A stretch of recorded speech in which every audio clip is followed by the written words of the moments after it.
Primera de Samuel 21. Primera de Samuel 21, versículo 12. Y David puso en su corazón estas palabras y tuvo gran temor de Aquis, rey de Gat. Y cambió su manera de comportarse delante de ellos y se fingió loco entre ellos. Y escribía en las portadas de las puertas y dejaba correr la saliva por su barba. Y dijo Aquis a sus siervos: He aquí, veis que este hombre es demente. ¿Por qué lo habéis traído a mí?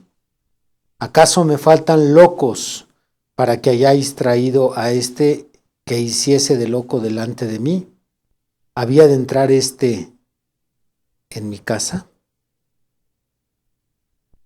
Pasamos a Proverbios capítulo 8. De ahí vamos a tomar solamente un versículo, el versículo 5. Entended, oh simples, discreción, y vosotros necios, entrad en cordura. Algunas versiones de otras Biblias, en este versículo, en lugar de aparecer la palabra necio, aparece la palabra loco. Entonces se leería de esta forma: entended, oh simples, discreción, y vosotros locos, entrad en cordura. Eclesiastés capítulo 10,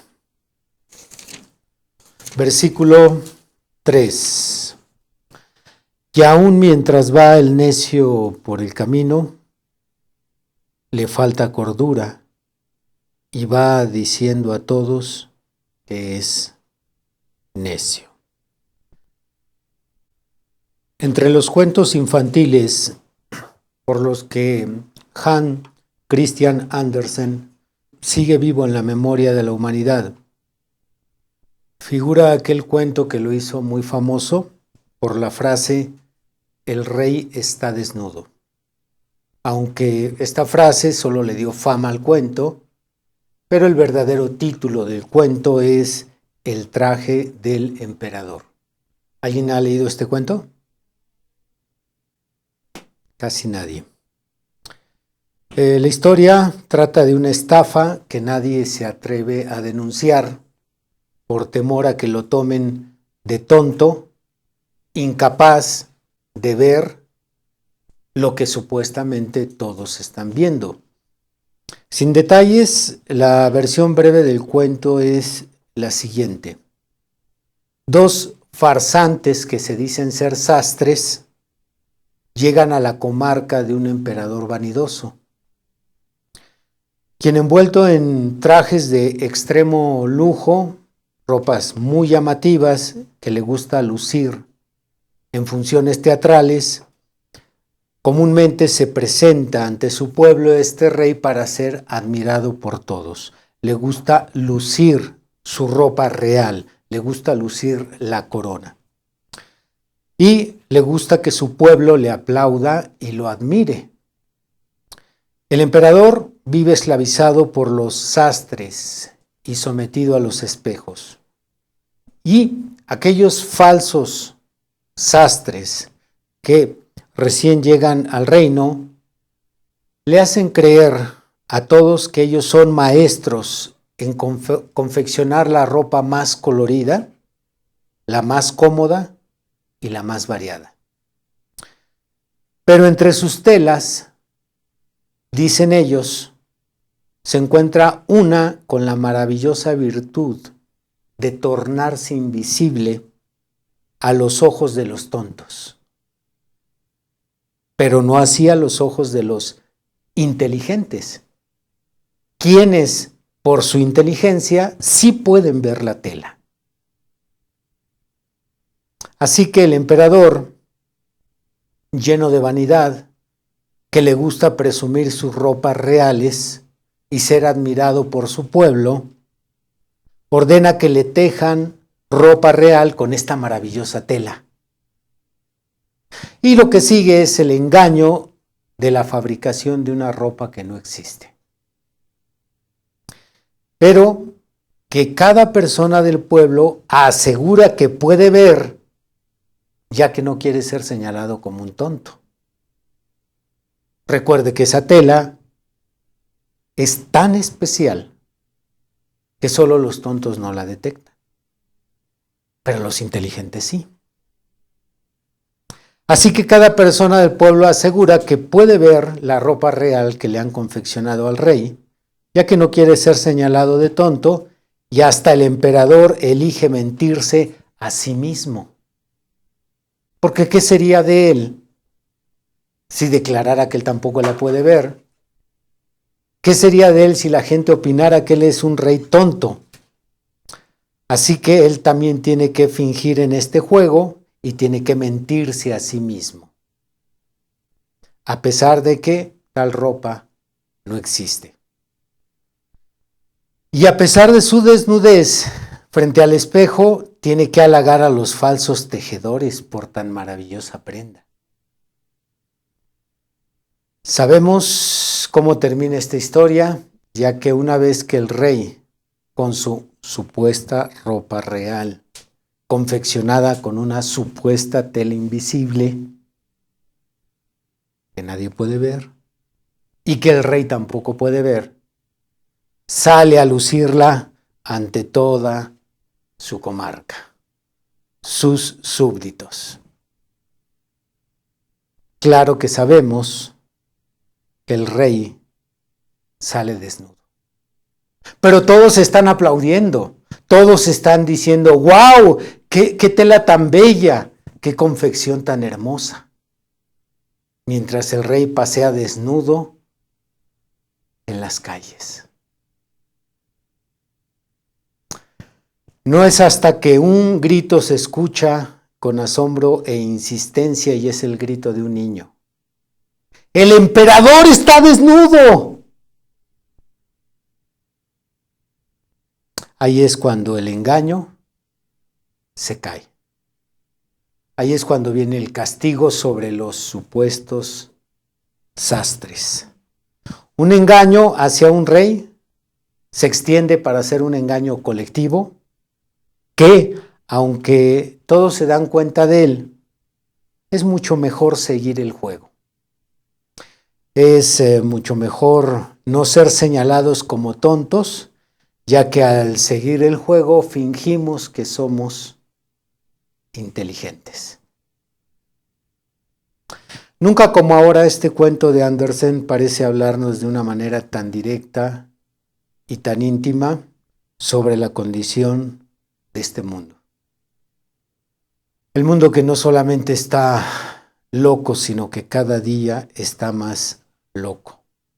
Los gobiernos cada día actúan más locamente. Los gobiernos que están para castigar al malo encierran a los inocentes y dejan sueltos a los culpables. Las familias cada vez están más locas.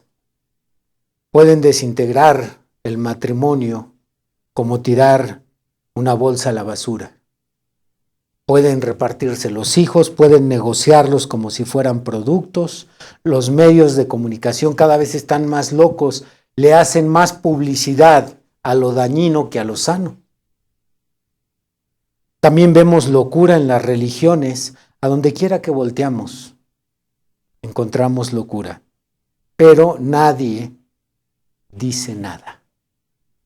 Sentimos temor de aceptar la verdad de nuestra demencia, sentimos temor de gritar, el rey está desnudo.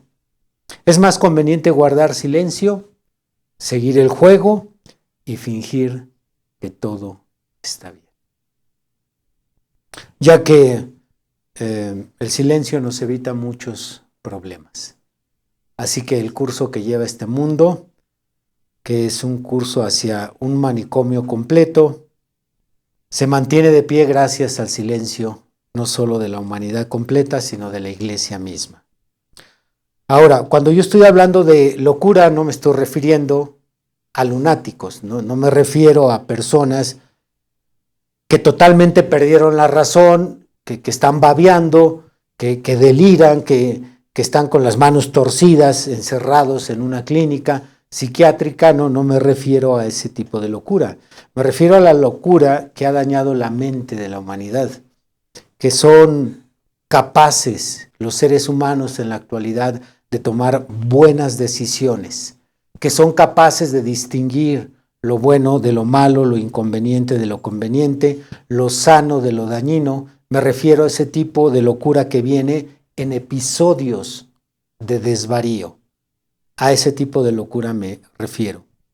Una locura que hace que las mujeres en apariencia cabales se desnuden enseñando sus pechos, enseñando sus nalgas, solo por el hecho de que son deportistas y frente a millones de televidentes exhiban sus cuerpos. A ese tipo de locura me refiero. Aquella locura que hace que nuestros jóvenes estén dispuestos a perder la vida, a matarse en una maniobra peligrosa solo para grabarse, subir eso a sus cuentas y ganar millones de seguidores. A ese tipo de demencia me refiero.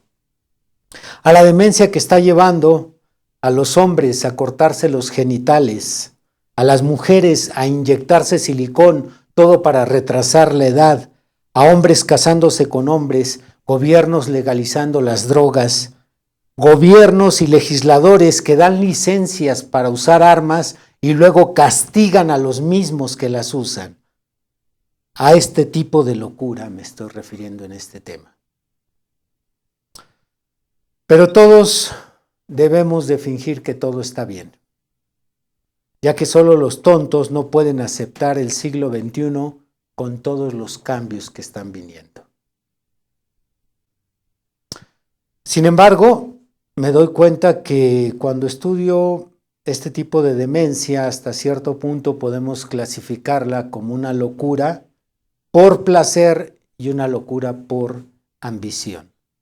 Porque todo esto que estoy señalando, la gente no lo hace de manera forzada. Lo está practicando porque encuentran un placer en ello o porque están persiguiendo algo. Entonces, es tanto la locura como la ambición lo que está empujando al mundo a este tipo de locura.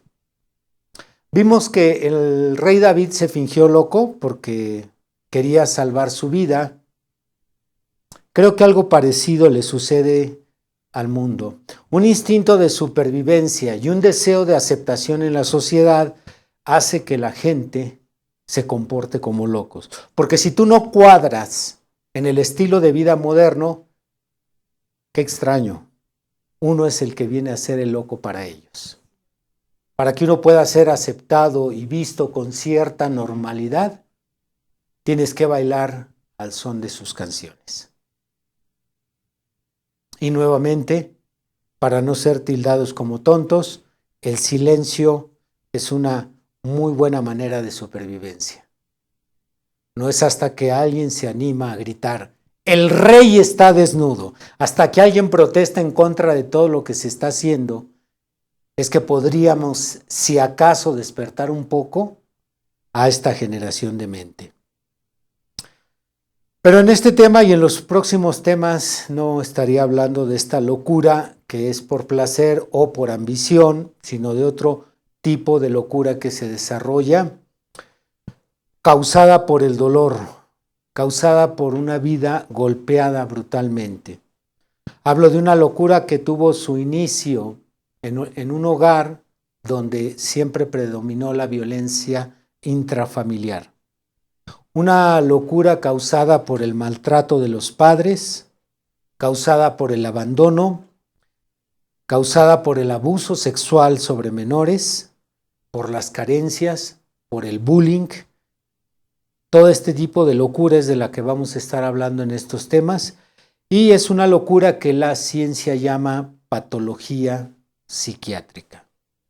Recuerden, estamos haciendo una distinción de ambas. La otra de alguna manera pudiera ser catalogada hasta un deporte. Es algo que la gente hace por gusto, pero esta otra es una que nos causaron y no tanto que nosotros pretendemos o perseguimos, sino más bien son secuelas del tipo de vida que llevamos en el pasado. Una patología que produce un empeoramiento significativo en los problemas del comportamiento, problemas de relación interpersonal, autoestima y rendimiento mental físico.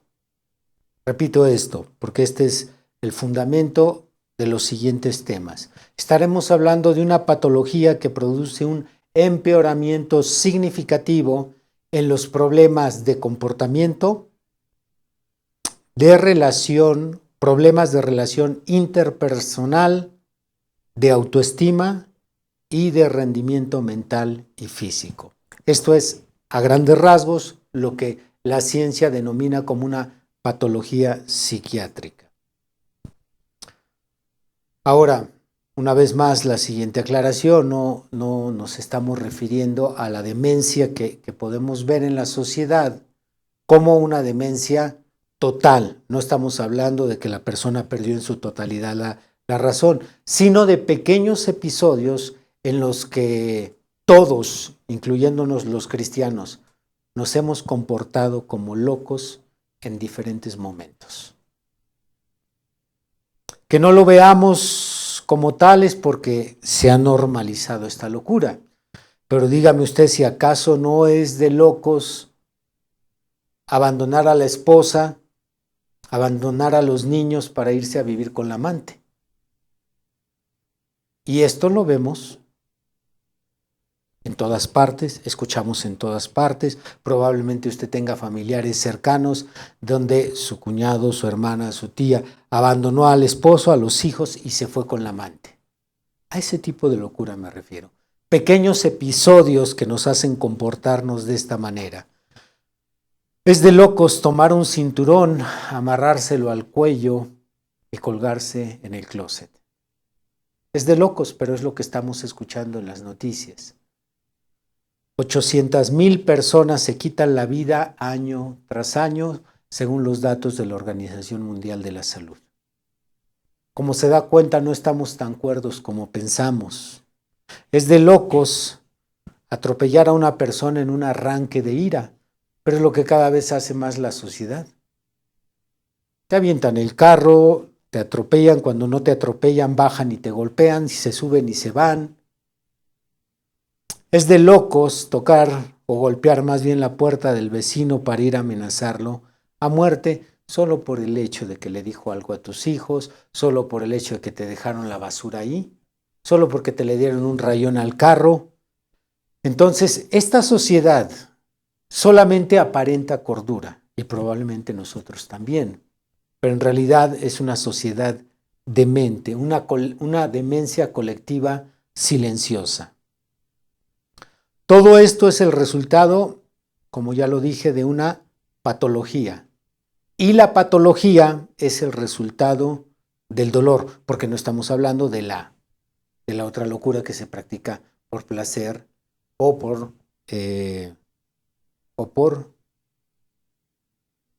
ambición. Estamos hablando de una locura como el resultado del dolor. Bien, aunque yo no soy obviamente ni psicólogo ni psiquiatra, lo que voy a hablar en este tema y en los próximos temas será muy, muy somero. Cuando hablamos de una locura, hablamos de un daño espiritual, un daño en la mente y en el corazón de la persona. Esto es resumiendo. La ciencia ha clasificado esta locura como patología psiquiátrica en diferentes niveles, en diferentes formas, y los ha etiquetado en nombres científicos. Pero bíblicamente tenemos una descripción muy, muy resumida. Clínicamente, las etiquetas son muchísimas, yo nada más pude anotar aquí algunas. Pero de toda esa locura que existe en la sociedad, pues tenemos las siguientes. Tenemos el trastorno bipolar. Este se refiere a aquellas personas que tienen cambios muy drásticos en su humor. Están contentos y en cuestión de minutos te quieren golpear. Esto le llaman los psicólogos trastorno bipolar. Tenemos la depresión. ¿Quién no ha escuchado sobre este mal? Tenemos fobias. Tenemos aproximadamente 400 fobias se han contabilizado por parte de la ciencia. Tenemos el trastorno de pánico, trastorno de ansiedad, tenemos la esquizofrenia, tenemos la catatonia, demencia, delirio, anorexia, bulimia, despersonalización y la lista continúa. Bien, estas son etiquetas, son niveles de clasificar la locura que se vive en la sociedad. Me voy a regresar nuevamente porque no quiero que se queden con conceptos equivocados o vayan a interpretar mal lo que estoy diciendo. Recuerden que no estoy hablando de una locura como equivalente a una persona lunática, sino más bien de una locura que se vive en pequeños episodios. Ahora, aquí hay una clasificación que nos da la ciencia, pero la Biblia se refiere a estos problemas psiquiátricos únicamente de dos maneras. La Biblia engloba todo en dos descripciones. La primera es una mente reprobada y la segunda es un corazón quebrantado.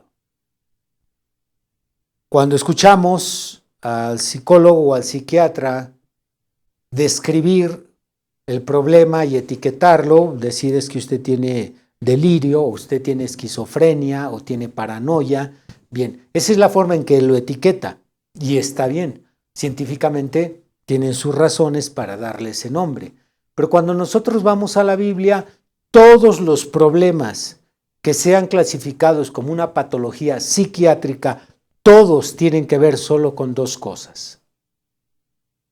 Una de ellas, correcto, tiene que ver nada más con la mente o el corazón. Todo lo que tenga que ver con un problema que sea clasificado como una patología psiquiátrica tiene que ver solamente con la mente y el corazón. No se involucra absolutamente nada fisiológico, no tiene nada que ver con nuestro cuerpo, no tiene nada que ver con nuestras neuronas, no tiene nada que ver, esa es la parte física, pero la psiquiatría está hablando de un problema en la mente o en el corazón del individuo. Todo lo demás de la lista son clasificaciones de intensidad, de niveles, o que distinguen un problema del otro, pero a fin de cuentas, ya sea la mente o ya sea el corazón de esa persona, está dañado. Y cuando la Biblia nos quiere hablar de estos problemas, porque estos no son problemas del siglo XXI, siempre han existido, en el siglo XX y en el siglo XXI se han intensificado. Por ejemplo, nos dice la Organización Mundial de la Salud que del año 2000 en adelante se triplicaron la venta y el uso de los ansiolíticos, del año 2000 para acá. ¿Por qué? Porque, repito, el mundo cada día se vuelve más y más loco, se sumergen en su locura y por lo tanto el tipo de locura que estamos hablando, que es causada no por placer, no por ambición, por el dolor. La demencia, la locura que causa el dolor, dolor que tuvimos en la infancia, ya sea por haber nacido en un hogar donde la violencia familiar era el estilo de vida, ya sea por un abuso sexual, ya sea por un accidente, ya sea por bullying, ya sea por carencias, ya sea por esto o aquello, ese dolor desencadena una patología. Esa patología psiquiátrica se clasifica en muchas formas, pero la Biblia siempre se refiere a el ser humano tiene un daño, ya sea en el corazón, en la mente o en ambos.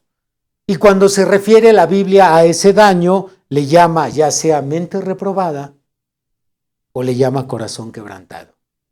En cualquiera de estas dos formas, la Biblia se está refiriendo a que el individuo tiene un problema, clínicamente hablando, psiquiátrico, un problema psiquiátrico.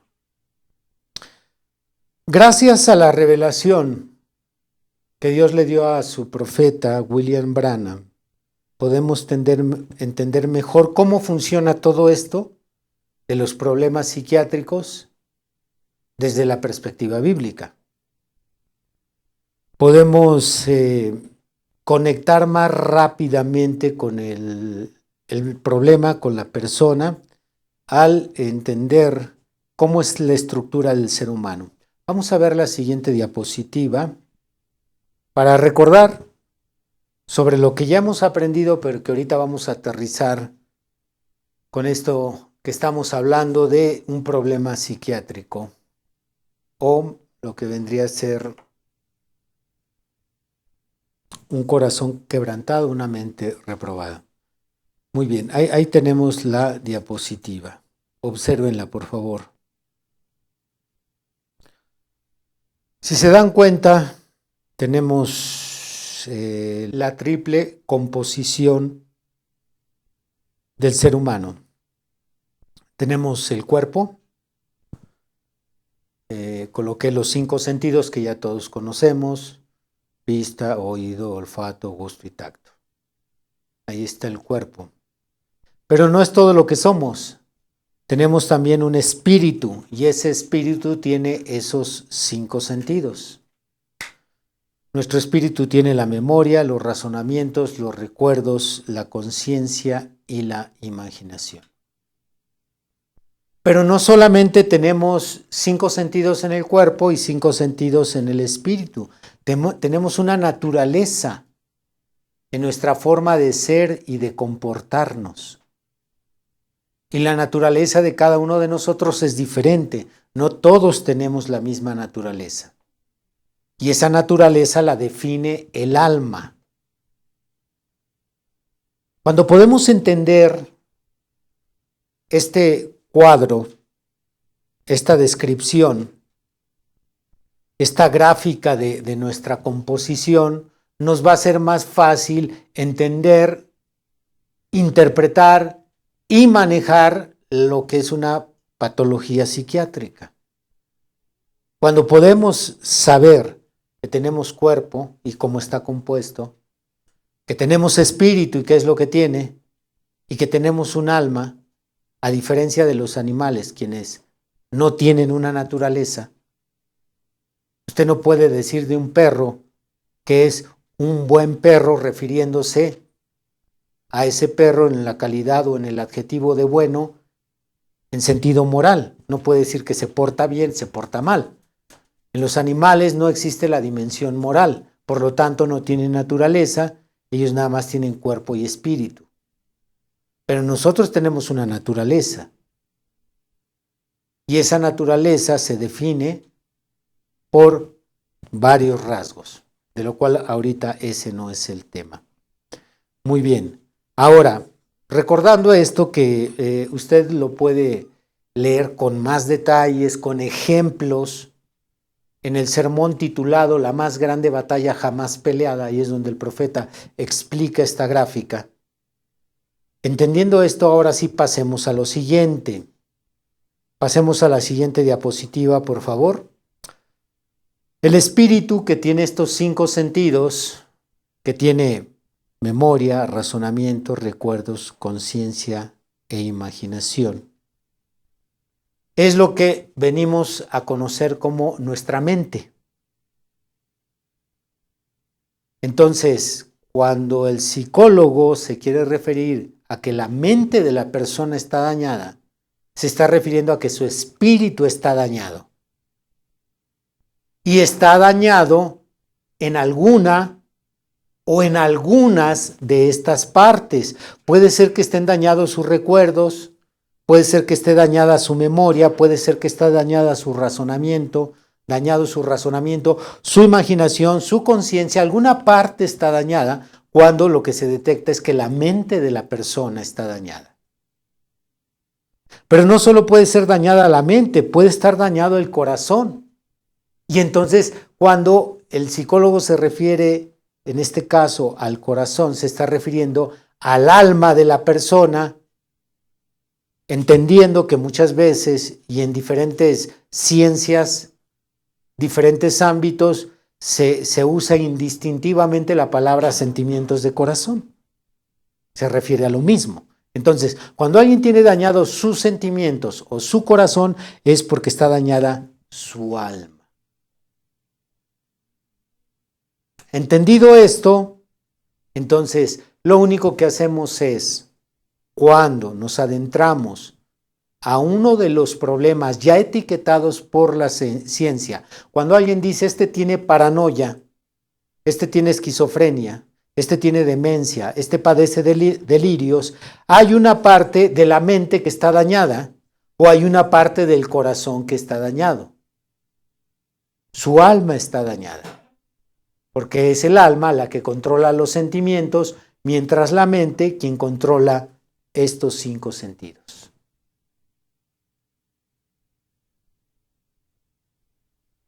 Alaban a Dios. Yo he predicado ya muchos sermones sobre el cuerpo y el espíritu, con estos esquemas que les acabo de presentar en pantalla. Por lo tanto, para la mayoría de ustedes ya es más sencillo familiarizar una cosa con otra. Si yo menciono el espíritu, ustedes familiarizan de inmediato uno de sus 5 sentidos, o si señalo en este caso lo que sería el cuerpo, y estamos hablando de sentidos, de inmediato saben que me refiero a alguno de esos 5 sentidos. Pero hay personas totalmente nuevas, entonces vamos a presentar una fórmula muy sencilla. Es una fórmula para kinder. Y la fórmula es la siguiente, porque estamos hablando de un problema específico, un solo problema. ¿Cómo le llama la ciencia a ese único problema? La ciencia. Bueno, la palabra correcta que yo mencioné es una patología psiquiátrica. Una patología psiquiátrica. Pero un pastor no usa ese término. Yo como pastor lo único que tengo que hacer es cambiar las palabras, pero refiriéndome al mismo problema, lo único que puedo diagnosticar, este hermano tiene un problema en su corazón o tiene un problema en su mente. Su corazón fue dañado o su mente fue dañada. Y por eso actúa como loco. Por eso trata a su esposa así. Por eso cuando se pone histérico rompe cosas, avienta las cosas. Por eso el otro día ya iba a atropellar a una persona. Por eso va y se pelea por la estupidez más insignificante. Tiene un problema, está dañado. Y puedo etiquetarlo científicamente. Las características que él tiene clasifican con esta etiquetación que da la ciencia. Pero yo soy pastor y digo, tiene un problema, tiene ya sea una mente reprobada o tiene un corazón quebrantado. Demasiado sencillo. Entonces, la fórmula que yo encuentro para llegar a la patología psiquiátrica es la siguiente.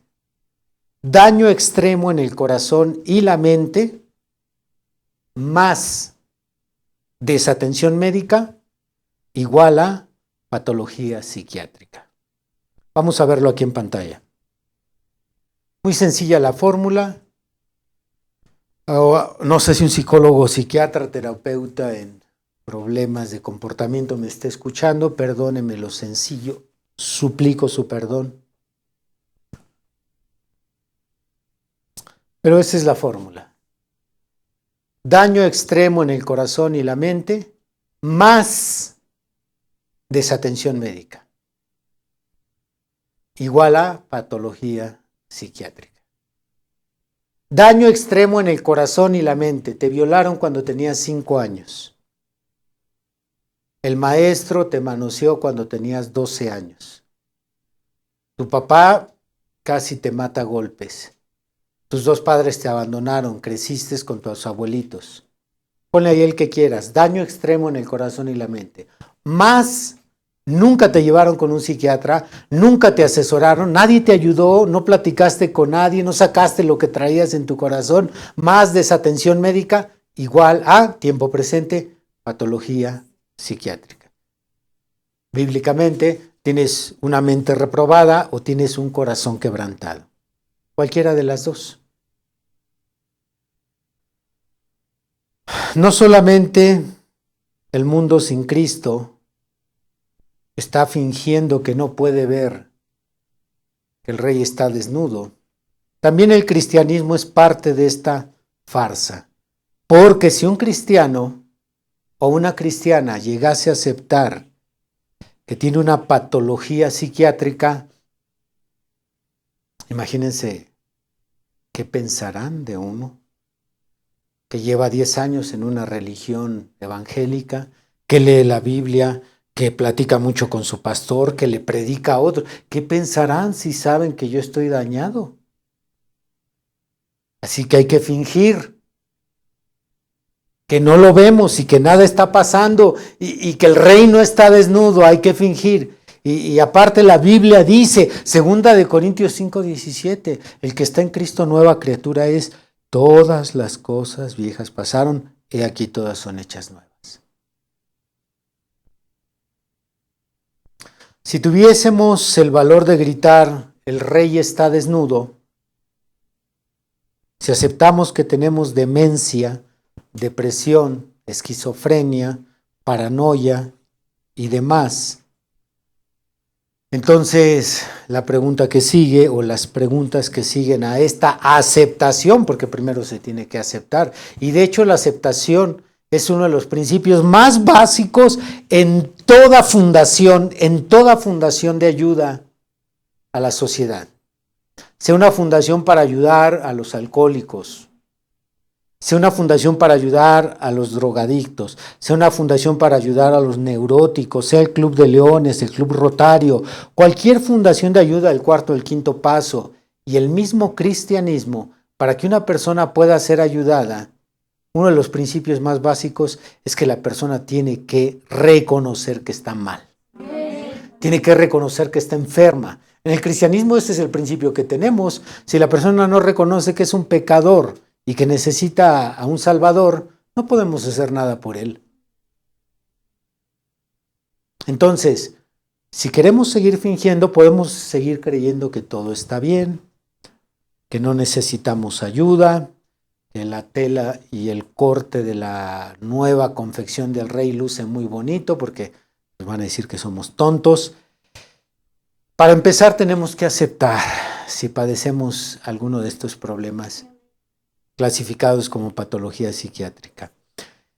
Una vez que hayamos aceptado, entonces las preguntas que surgen son, como cristianos, ¿debemos ir al psicólogo o esto es un asunto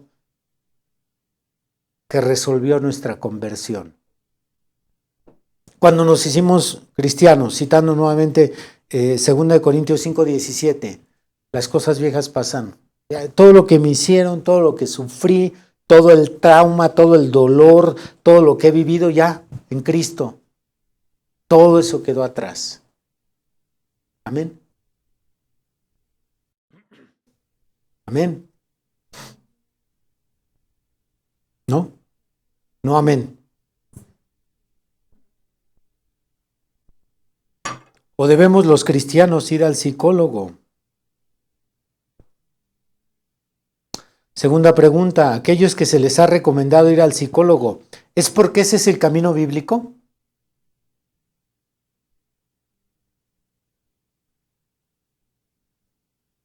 Si no es el camino bíblico, entonces ¿estará mal que vayamos al psicólogo?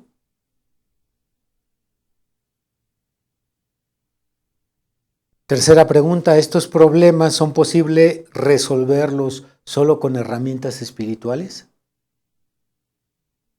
¿O requerimos echar mano de las herramientas que tiene el mundo? Estas preguntas son importantes, más cuando alguien tiene el valor de aceptar que sí tiene una patología psiquiátrica. ¿Cómo lo vamos a resolver? ¿O preferimos guardar silencio otros 5 años, 10 años, 15 años y seguir muriendo internamente ahí en silencio? Permitiendo que ese dolor se convierta en locura, porque recuerden que es un dolor que nos causaron y que no podemos deshacernos de él de la noche a la mañana. ¿Cómo manejar todo esto? Estas preguntas no son triviales, son esenciales porque es un hecho que el cristianismo está lleno de paranoicos, esquizofrénicos, personas con delirios, personas que tienen, bueno, me reservo, iba a mencionar algo más fuerte, pero tienen a fin de cuentas una patología psiquiátrica. ¿Qué vamos a hacer con ello? ¿Cómo lo vamos a enfrentar? Bueno, estas respuestas las estaremos desarrollando a lo largo de los próximos temas. Pónganse de pie.